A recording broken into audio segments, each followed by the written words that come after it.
हिंदवी स्वराज्याचे सरसंस्थापक छत्रपती शिवरायांना मानाचा मुजरा करतो।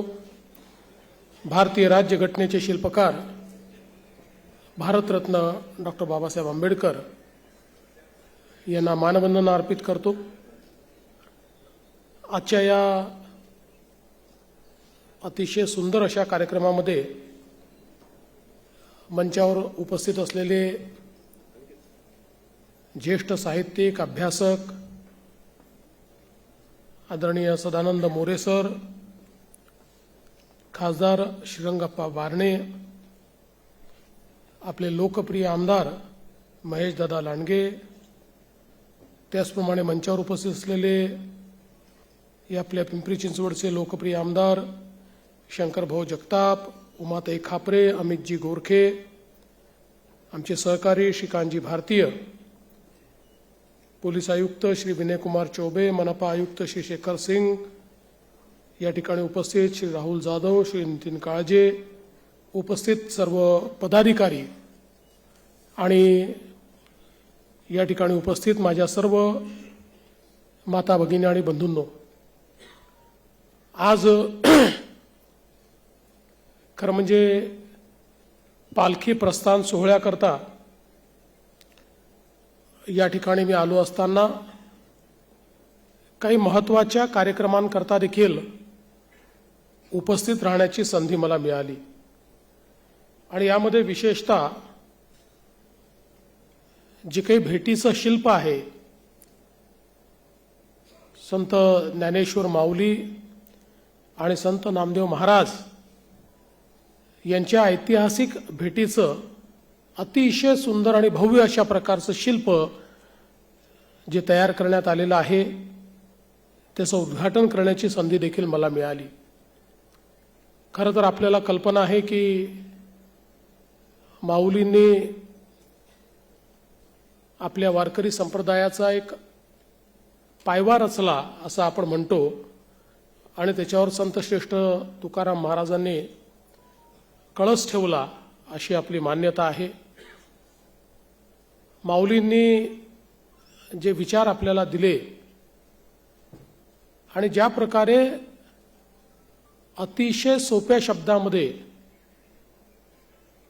भागवत धर्माचं, भगवद्गीतेचं तत्वज्ञान आणि आपला वैश्विक विचार हा आपल्यापर्यंत पोहोचवला, त्यामुळेच आज इतक्या वर्षानंतरही पांडुरंगाच्या चरणी भेटीला जाताना माऊलींची पालखी आणि त्या पालखीमध्ये लाखो लोक आमचे वारकरी हे सामील होत असतात आणि एक मोठी उज्ज्वल अशा प्रकारची परंपरा या ठिकाणी आहे। नामदेव महाराजांनी तर ही संपूर्ण परंपरा आपल्यापर्यंत त्यांच्या अभंगांच्या माध्यमातून पोहोचवलीच, पण सगळ्यात महत्त्वाचं पंजाबपर्यंत आपला विचार हा त्यांनी पोहोचवला आणि आजही आपल्याला कल्पना आहे की गुरु ग्रंथ साहिब आपल्या शीख पंथाचं जे सर्वात मोठा ग्रंथ मानला जातो किंवा ज्याला गुरु ते मानतात, ज्याला ईश्वराचा दर्जा त्यांनी दिला आहे, त्यातही संत नामदेव महाराजांचे शब्द, त्यांच्या ओव्या किंवा त्यांच्या अभंगातला भाग हा आपल्याला पाहायला मिळतो आणि म्हणूनच या भागवत धर्माला ज्यांनी एक वेगळी उंची दिली अशा दोन संत श्रेष्ठांचं हे शिल्प, त्यांच्या भेटीचं शिल्प, आणि असं म्हणतात की ज्यावेळेस दोघांची भेट झाली त्यावेळी नामदेव महाराज म्हणाले, धन्य तो अवसरू संत समागम, करीतसे संभ्रमू आवडीचा, नामदेव म्हणे सफल हे जिणे, स्वामींच्या दर्शने धन्य झालो। तर त्याचवेळी ज्ञानेश्वर माऊली म्हणाले, भक्त भागवत बहुसाल ऐकिले, बहु होऊनी गेले होती पुढे, परी नामयाचे बोलणे नव्हे हे कवित्व, हा रस अद्भुत निरुपमू. अशा प्रकारे दोघांनीही एकमेकाचं श्रेष्ठत्व हे त्या भेटीमध्ये सांगितलेलं आहे. आणि खऱ्या अर्थानं वारकरी संप्रदायामध्ये सर्वात महत्त्वाचं जर काही असेल तर प्रत्येक जण एकमेकामध्ये माऊली बघतो आणि प्रत्येक जण समोरचा मोठा आहे अशा पद्धतीनं ज्यावेळेस त्याला नमस्कार करतो, मला असं वाटतं की तोच भाव हा या दोघांच्या भेटीमध्ये आपल्याला पाहायला मिळतो. आणि म्हणून हे अतिशय सुंदर अशा प्रकारचं कार्य या ठिकाणी उभं केल्याबद्दल मी महानगरपालिकेचे आणि आपल्या लोकप्रतिनिधींचे अतिशय मनापासून अभिनंदन करेन, त्यांचे आभार देखील मानेन.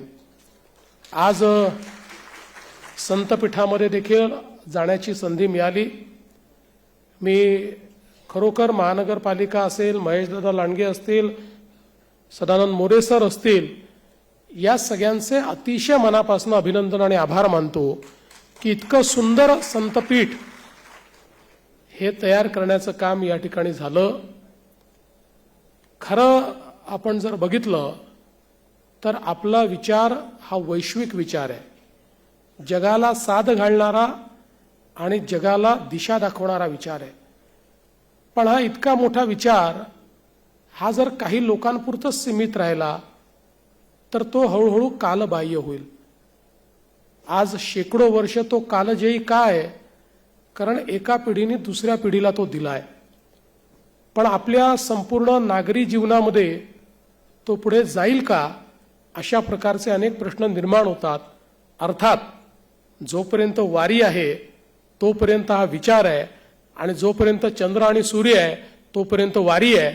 त्याच्यामुळे हा विचार काही संपू शकत नाही, पण तो आपल्या पुढच्या पिढीपर्यंत पोहोचला पाहिजे.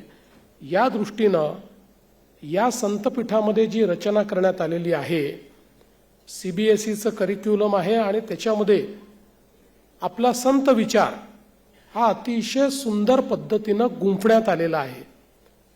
आणि 4 भाषा, संस्कृत, मराठी, हिंदी आणि इंग्रजी, या 4ही भाषांमध्ये हा विचार त्या ठिकाणी आमच्या विद्यार्थ्यांपर्यंत पोहोचतोय.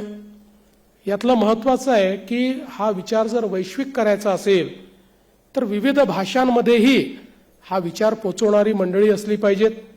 आणि म्हणून मला असं वाटतं की आपली जी संस्कृती आहे त्यातली मूल तत्व ठेवून आधुनिक पद्धतीनं त्याची मांडणी आम्हाला कशी करता येईल, असा एक अतिशय चांगला प्रयत्न हा संतपीठाच्या माध्यमातून झालाय. भविष्य काळामध्ये हे संतपीठ अजून मोठं करण्याची इच्छा आहे. मगाशी मोरे सरांनी सांगितलं की विद्यापीठापर्यंत याचा विस्तार झाला पाहिजे. निश्चितपणे मी आज एवढंच सांगू इच्छितो की संतपीठाच्या विस्ताराकरता ज्या ज्या प्रकारचे आपण या ठिकाणी प्रयत्न कराल, आराखडे तयार कराल, त्याचं नियोजन कराल, त्याच्या पाठीशी महाराष्ट्र सरकार भक्कमपणे उभं राहील, हा विश्वास देखील या निमित्ताने मी देतो. आज खरं म्हणजे पिंपरी चिंचवड शहरामध्ये अनेक महत्त्वाच्या कामांचं उद्घाटन आणि भूमिपूजन आपण केलं. रस्त्यांचं केलं, बटरफ्लाय पुलाचं केलं. त्या ठिकाणी विशेषतः आपण sewage treatment plant, 2 sewage treatment प्लॅन्टचं या ठिकाणी उद्घाटन केलं. हे अत्यंत महत्त्वाचं आहे. आपण नेहमी इंद्रायणी स्वच्छ करायची असं सांगतो, आपल्या नद्या स्वच्छ करायच्या असं सांगतो.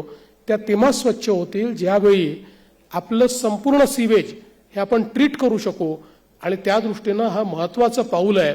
आणि पुढच्या काळामध्ये एक थेंबही घाण पाणी आमच्या नद्यांमध्ये जाणार नाही, अशा प्रकारचं नियोजन आपल्याला करायचं आहे. पिंपरी चिंचवड शहर असो किंवा पुणे शहर असो, 100% नदीमध्ये जाणारं पाणी हे ट्रीटेडच असेल, त्याच्यावर प्रक्रिया केलेलंच असेल, अशा प्रकारचं एक मोठं नियोजन हे आपण हातामध्ये घेतलेलं आहे. त्याचं काम सुरू केलेलं आहे आणि त्याच्याकरता जो काही आर्थिक पाठबळ आहे ते देखील देण्याची व्यवस्था आपण केलेली आहे. आणि मला अतिशय आनंद आहे की आज 2 STPचं देखील आपण उद्घाटन केलं आहे. अनेक प्रकल्पांचं भूमिपूजन हे देखील आज आपण या ठिकाणी केलं आहे. विशेषतः आज आपण एक क्लाइम्बिंग वॉल ही देखील तयार केलेली आहे. मला असं वाटतं की अलीकडच्या काळामध्ये स्पोर्ट्स म्हणजे खेळ या विषयांमध्ये आमच्या तरुणांची रुची वाढते आणि वेगवेगळ्या प्रकारचे जे काही स्पोर्ट्स आहेत त्याच्यामध्ये जर आमची तरुणाई ही पुढे जायची असेल तर त्याकरता तशा प्रकारचं इन्फ्रास्ट्रक्चर तयार करणं हे अत्यंत आवश्यक आहे. आज आपण पाहतो की क्लाइम्बिंग हा ऑलिम्पिक लेवलचा स्पोर्ट झाला आहे, पण त्याकरता जर आपण व्यवस्थाच उभी केली नाही तर आपल्या मुलांना त्याच्यामध्ये पार्टिसिपेट करता येणार नाही. त्यामुळे मला असं वाटतं चांगलं वेगळ्या प्रकारचं काम हे या ठिकाणी झालेलं आहे आणि म्हणून या सगळ्या कामांकरता मी महानगरपालिकेचं अतिशय मनापासून अभिनंदन करतो. खरं म्हणजे यासोबत 2 चांगले उपक्रम हे आपल्या पोलीस विभागाने देखील सुरू केलेले आहे. विशेषतः आमच्या सिनियर सिटीजन्स करता वृद्धांकरता जो उपक्रम आपण सुरू केला आहे तो अत्यंत महत्त्वाचा आहे की सगळ्या पद्धतीनं त्यांना आवश्यक असेल त्यावेळी आमचे पोलीस उपलब्ध असतील. मगाशी पोलीस आयुक्तांनी सांगितले खरं आहे की आमच्याकडे 112 किंवा 100 जो जुना नंबर होता मुंबईला तर विशेषतः मोठ्या प्रमाणात त्याच्यावर कॉल्स येतात आणि त्या कॉलमध्ये तो वृद्ध व्यक्ती जो असतो त्याने एवढ्याकरता कॉल केला असतो की त्याला बोलायलाच कोणी नसतं, 2-2, 3-3 दिवस तो कोणाशी बोलला नसतो आणि म्हणून तो पोलिसांशी बोलतो, पोलीस त्याच्याशी 5 मिनिटं गप्पा मारतात आणि त्याला अतिशय बरं वाटतं. त्यामुळे आज सिनियर सिटीजन्सचे प्रश्न हे वेगळ्या प्रकारचे आहेत, त्यांच्या पाठीशी कोणीतरी उभं आहे अशा प्रकारची भूमिका असली पाहिजे. अनेक वेळा इमर्जन्सी असते, त्या इमर्जन्सीमध्ये कोणाकडे पाहायचं तर आता हा जो ॲप तयार झालेला आहे या ॲपकडे त्यांना पाहता येईल आणि या ॲपच्या माध्यमातून इमर्जन्सीच्या काळातली कुठलीही मदत ही त्यांना त्या ठिकाणी मिळेल. आणि मला असं वाटतं की पोलिसांमध्ये शेवटी पोलीस जे काही काम करतात त्यात माणुसकी हा सगळ्यात मोठा धर्म आहे आणि त्या धर्माचं पालन हे पोलिसांच्या माध्यमातून अशा प्रकारे आपल्या सिनियर सिटीजन्सची सेवा करून या ठिकाणी होणार आहे. आणि त्यासोबत ट्रॅफिक बडी हाही एक चांगला उपक्रम सुरू केलेला आहे. एआयचा उपयोग करून त्या माध्यमातून ट्रॅफिक व्हायोलेशन्स असतील किंवा ट्रॅफिकचं संचलन योग्य पद्धतीनं व्हावं अशा प्रकारचा हा जो ॲप आहे तोही मला असं वाटतं की त्यातनं ट्रॅफिकचं विनियमन करण्याकरता आपल्याला त्याचा फायदा होईल. आज आपल्याला कल्पना आहे पुणे असो किंवा पिंपरी चिंचवड असो, आता आपण या ठिकाणी इंटेलिजंट ट्रॅफिक मॅनेजमेंट सिस्टीम सगळीकडे सुरू करतो ज्याचा आपण एआय पॉवर्ड अशा प्रकारच्या सिस्टीम्स आहेत. या सिस्टीम्समुळे आपल्याला अतिशय सायंटिफिक पद्धतीनं आणि एआयचा वापर करून ट्रॅफिकचं मॅनेजमेंट करता येतं. आपले ट्रॅफिक लाईट सिग्नल किती वेळ बंद राहिले पाहिजे, ते कुठे राहिले पाहिजेत, कुठल्या भागात जास्त ट्रॅफिक आहे, कुठे कमी ट्रॅफिक आहे, कुठे डायव्हर्ट केला पाहिजे, अशा सगळ्या गोष्टी आता आपल्याला आपल्या प्लॅटफॉर्म्सवर आपल्या सीसीटीव्हीच्या नेटवर्कच्या माध्यमातून या ठिकाणी पाहायला मिळतात. शेवटी पिंपरी चिंचवड हे शहर अतिशय वेगानं नागरीकरण होणारं शहर असल्यामुळे या ठिकाणी उद्भवणाऱ्या ट्रॅफिकच्या समस्या या सोडवण्याचं काम निश्चितपणे आपल्याला करावं लागेल आणि त्या दृष्टीने एक सज्जता आता पोलीस विभागाने केलेली आहे.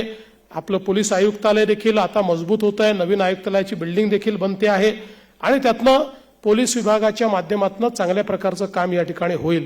मी आज या निमित्ताने एवढंच सांगतो की महेश दादा चिंता व्यक्त करत होते की काम आम्ही करतो, श्रेय दुसरे नेतात. मी तुम्हाला महेश दादा एक गोष्ट निश्चितपणे सांगतो, ये पब्लिक है, ये सब जानती है.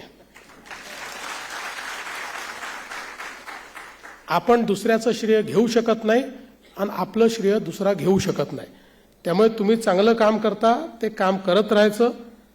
जनता आपलं श्रेय आपल्याला देते आणि आपण वारंवार निवडणुकीत बघितलं ना, जनतेने ते श्रेय आपल्यालाच दिलं, ते काही दुसऱ्याला दिलं नाही. त्याच्यामुळे जनता आपल्या पाठीशी असते आणि म्हणून फार चिंता करायची नाही, काम करत राहायचं, पुढे जात राहायचं. चांगलं काम केलं तर लोक हे आपल्याला आशीर्वाद देतातच. आणि या पिंपरी चिंचवड महानगरपालिकेच्या वाटचालीमध्ये तुमचं सगळ्यांचं जे योगदान आहे ते योगदान जनतेनं बघितलेलं आहे. अनेक महत्त्वाचे निर्णय जे आपण करू शकलो, आज पिंपरी चिंचवडमध्ये जर त्या काळामध्ये आपण पाणी दिलं नसतं तर आज खूप मोठं दुर्भिक्ष आपल्याला पाण्याचं पाहायला मिळालेलं असतं. आज आपण बघितलं असेल तर टॅक्सचा मुद्दा असेल, वेगवेगळ्या प्रकारचे मुद्दे हे आपण जेव्हा जेव्हा मुद्दे उद्भवले त्यावेळी आपण कधीही प्रेस्टिज इश्यू केला नाही.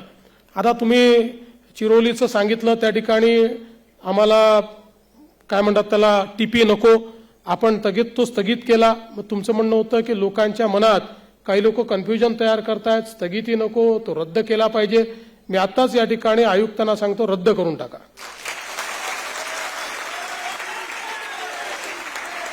आपल्याला जे करायचं आहे ते जनतेला विश्वासात घेऊन करायचं आहे.